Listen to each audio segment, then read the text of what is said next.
Hey, I'm Andrea, and I want to talk to you about why the lip brush is my #1 secret weapon for amazing lipstick finishes. I used to not always feel this way. I actually thought that lip brushes were a waste of time, a hassle, and completely unnecessary. Like, why do I need a lip brush when a lipstick is both product and applicator all in one? Well, here's why.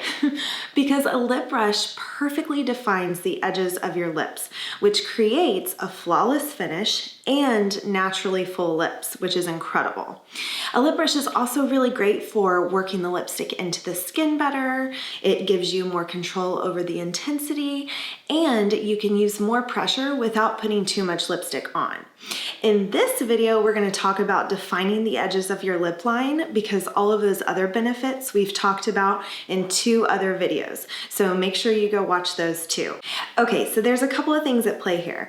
Number 1 is after you've used a lipstick a few times, that perfect little pointy tip starts to disappear and the lipstick starts to shape itself to your lips, which is totally normal. But most of us don't take the time to get super close to a mirror and fill in our lips all the way to the edge of our lip line.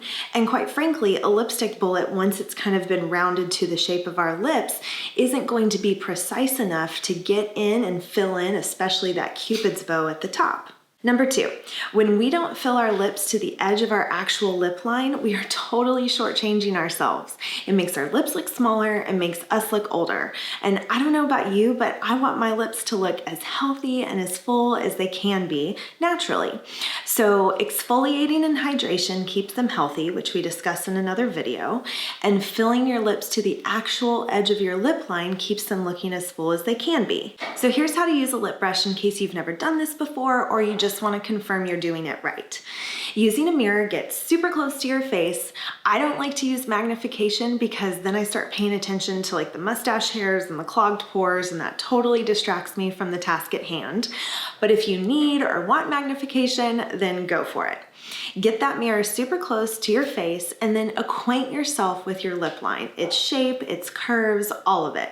Because unless you do this regularly or you pluck your mustache hairs like I do, you probably haven't really assessed your lip line in quite some time, and it changes over time. Okay, back to the instructions. After you've gotten that mirror super close, acquainted yourself with your lip line, you're going to take your lip brush and in vertical strokes, go in the direction of that lipstick bullet, get a little bit of lipstick on your brush, and then outline your Cupid's bow.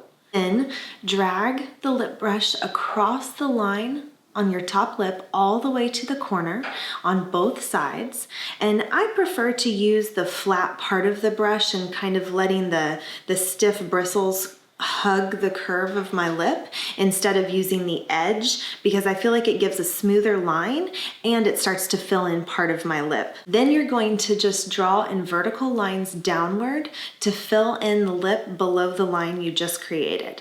Next, you're going to move on to your bottom lip. Same thing, pick up a little bit more lipstick on your brush. You're going to start in the middle again, and you're just going to draw a little 1-inch line along that curve of your bottom lip. Then you're going to lift your brush, move it to the corner of your lips, and then drag that line to meet the line you just made in the center, and then repeat that on the other side. Okay, now look closely at your lips and make sure that your line is smooth, that you've gone all the way to the edge of your lip line and the corners. And if you're satisfied, now you can move on to setting your base layer using vertical strokes and a taut lip. I explained this in our thoughtful application video in detail, so make sure to go watch that if you haven't already. But basically the gist is that a taut lip allows you to really fill in to the crevices and the little cracks in our lips. And using vertical strokes, of course, goes in the same direction as your lip line. Okay, now that your base layer is set, you can move on to building up the intensity. You can use the lipstick bullet for this part, or you can continue to use your lip brush, which is totally my preference for all of those reasons we said before. But essentially, you're just going to pick up a little lipstick after another and just keep applying it in vertical strokes until you reach your desired intensity. And we've got a whole video on intensity that you should definitely watch. And once you've done this and you've gotten it perfect, then you're going to blot, and then you're going to let it sit for 5 minutes. No kissing, drinking, eating, nothing for 5 minutes, essentially to let it dry, which will make it last so much longer. Nowadays, this whole process takes me about a minute from outlining to blotting. So if you've never done this before, just practice it a few times to get the hang of it and enjoy acquainting yourself with your lip line again. And realize that this technique can be used, yes, for your daily wearing lipstick, but also when you want to wear that bold red color and you want to make sure it's absolutely perfect, or for getting lipstick out of tiny little containers like our sample pods or a travel pot of lipstick. And I promise you, once you realize how full your lips can actually look, you are going to be so excited, and I can't wait to hear those results. Not only that, but this technique using a lip brush will make your lipstick last longer, and such a tiny little change can net a huge result. My mom, who is 61, says that her lips used to be a much darker color and her lip line used to be more prominent. And then over the years, her lips have lightened and her lip line has faded. So a few years back, she was putting on makeup. We were getting ready for a photo shoot and I saw her put on lipstick and I looked at her and said, "Mama, your lips look so much smaller than they really are." And she looked at a mirror and she was like, "Oh my gosh, you're right. I had never really noticed that." And I took my lip brush and I filled in the edge of her lips. And mind you, it was only like an 1/8 of an inch or a 1/16 of an inch. I mean, like a really small difference. And when she looked at it, she goes, "Oh wow, like I had no idea that my lips could look like this. I thought that they had just been getting smaller over the years."